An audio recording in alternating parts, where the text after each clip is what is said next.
from the most watched station in Central Texas. This is KWTX News 10. Today's the day of healing. Today's the day of mourning. A football coach, an athletic director, and students. Those are among the 17 people killed in a high school shooting in Florida yesterday afternoon. That school was home to some 3,000 students. Now it's a crime scene. The suspect is charged with 17 counts of murder, being held without bond. As more details come out about the suspected gunman, we continue our coverage tonight with Kenneth Craig. Good evening to you from Parkland, Florida, where we are now getting a clearer picture of how this was all carried out, allegedly by a troubled kid who was kicked out of this school just a year ago. Thank you. Are you Nicholas Jacob Cruz? Yes, ma'am. Nicholas Cruz arrived for his first court appearance in Florida's Broward County as a profile emerges of a troubled past. You're going to be held without bond until further order of the court. Classmates recall the 19-year-old threatening other students and bragging about killing animals before he was expelled from Marjorie Stoneman Douglas High School for disciplinary reasons. He's now charged with 17 counts of premeditated murder. The victims in Wednesday's shooting include students, a campus monitor, and a dearly loved athletic director. I feel like I'm in a dream. I don't believe this is real. There's no way to describe what happened. Cruz had posted photos of himself on Instagram holding knives and guns. The Broward County Sheriff begged the public in the future to point out red flags. Don't think about calling us, call us. Investigators have been filling in a timeline for the rampage, starting with how the shooter walked right in fully armed. The suspect readied his rifle and began shooting into rooms 1215, 1216. The rampage continued through several classrooms until he dropped his weapon and mixed in with fleeing students. He stopped at a Walmart and McDonald's before he was caught. Addressing the nation, President Trump avoided any specific reference to gun control. It is not enough to simply take actions that make us feel like we are making a difference. We must actually make that difference. While politicians debate the epidemic of gun violence, a shattered community gathered in prayer to remember the victims. It really is unimaginable to think about what the families in this community are going through right now. I can tell you there are grief counselors here on hand, and there are a number of vigils that were happening today and tonight, including one that's getting ready to start right now. I'm Kenneth Craig, reporting live in Parkland, Florida. Now back to you. The names of the victims who were killed in the rampage are starting to emerge now. We're also learning about acts of heroism. Adriana Diaz reports now from Parkland, Florida. Aaron Feist was the assistant football coach at Marjorie Stoneman Douglas High School. He was fatally shot while shielding students. The Broward County Sheriff called him a phenomenal man. The kids in this community loved him. They adored him. He was one of the greatest people I knew. Jamie Guttenberg was a student. Her brother reportedly also attended school here. He survived. On Facebook, her father, Fred Guttenberg, wrote, "My heart is broken. Yesterday, Jennifer Bloom Guttenberg and I lost our baby girl to a violent shooting at her school."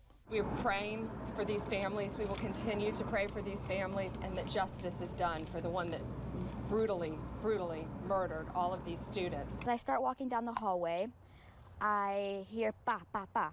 Nicole Suarez, a freshman, escaped the shooting rampage, but she says the carnage will be seared in her mind for the rest of her life. I get into the hallway, I see bodies, which I don't know if they were alive or dead, but they seemed pretty stone cold to me. Sources tell CBS News that the gunman, 19-year-old Nicholas Cruz, escaped undetected following the shooting massacre by blending in with students rushing to evacuate the school. He was identified and arrested after investigators saw surveillance video. Cruz is charged with 17 counts of premeditated murder. Adriana Diaz, CBS News, Parkland, Florida.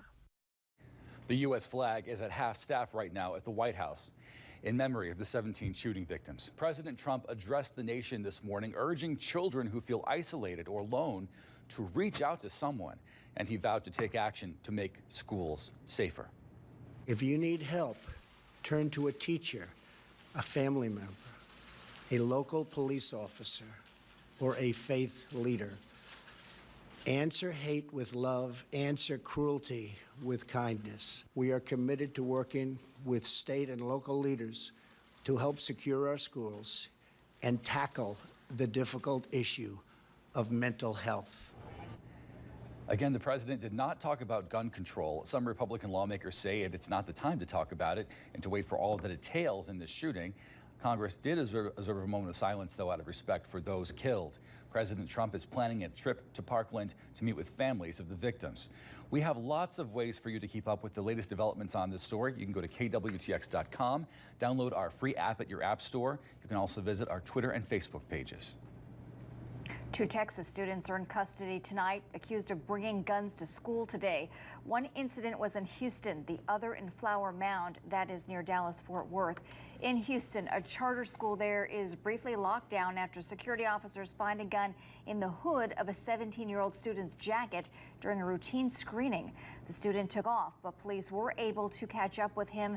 Now he faces felony charges. Basically, I walked into school, and they basically told me that there was a lockdown, that we had to go to class and hurry up. I went to class, and basically that's what all happened. The teachers were trying to calm us down, telling us that nothing is going to happen and we're going to be okay. And the school says the student only enrolled there 2 weeks ago. In Flower Mound, police say a 16-year-old is in custody after he's caught with a handgun at his high school. Officers say the weapon wasn't loaded, but the student did have bullets. He also faces felony charges. Coincidentally, the Groesbeck Chamber of Commerce already had scheduled a training conference today on how the entire community should respond during an active shooter situation. The conference took on a heightened sense of awareness after yesterday's Florida tragedy. News 10's John Carroll was there. He joins us live in our studio to show us what happened. John. Well, Justin, 3 weeks ago, the Groesbeck Chamber of Commerce approached Sheriff Dennis Wilson, asking him to provide a training to the community, including business people, on what to do during an active shooter situation. And it just so happened it was today, with the school shooting in Florida fresh on everyone's mind. You could sense a keen interest and focus by those who packed the Groesbeck Convention Center, listening to Captain Lee Cox tell them what are the very basics if someone with a gun shows up and goes off.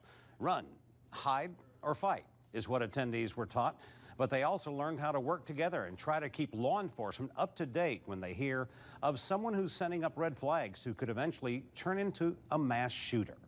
Praying that it never happened, but we must prepare for the worst. I don't see it getting any better anytime soon, so we've got to learn all we can to protect ourselves. You would think, in a civilized culture that we wouldn't have to be afraid to go to the movies or go to church and have to think about things like this, but it's an unfortunate reality. Now, the latest active shooter tragedy at the high school in Parkland, Florida is dominating the news, as you've seen already, and has everyone shaking their heads. Just how we stop this, leaders ask. But we're seeing no slowdown of these tragedies, and there have already been 18 school shootings alone just this year. Those in attendance today realize it's an occurrence they want to be trained for to minimize casualties. Now, Tara and Justin, coming up at 6, I'll have the full story on today's training. You'll be able to learn the basics yourself after watching our story. Back to you, Justin. Tara. Thank you, John. A woman is killed in Little River Academy after she steps into the path of an oncoming train. A Bell County constable on the scene says the call came in after 9 o'clock this morning. The train was heading north on Main Street when it happened. Union Pacific says the woman did not respond to the warning signs from the train or the crossing gate arms. Officials have not confirmed if it was an intentional or an accidental act, but warn the public about crossing the tracks when a train is close by. The area is very well lit, and just use caution anytime you see a train or hear a train, and use caution when the lights are down. If the lights are on and the guards are down, don't cross the railroad. Union Pacific officials say the train was pulling 93 cars en route to Fort Worth. No injuries, and nobody was hurt on that train. The scene was cleared by 3 o'clock this afternoon. Coming up tonight at 6, after the CBS Evening News, health inspectors have seen all kinds of violations, but rarely do they find something more than 6 months old in a kitchen. Taina Maya tells us where in tonight's restaurant report card at 6. Still ahead on News 10 at 5, what you should or shouldn't do if you are ever robbed or attacked at an ATM. And coming up in today's Tell Me Something Good, Julie Hayes gets a sweet surprise for Valentine's Day from a 10-year-old. And for the latest, stick with KWTX News 10 on the air, online at our website, kwtx.com, our social media pages, and our free app. KWTX News 10, your breaking news and weather authority. We'll be right back.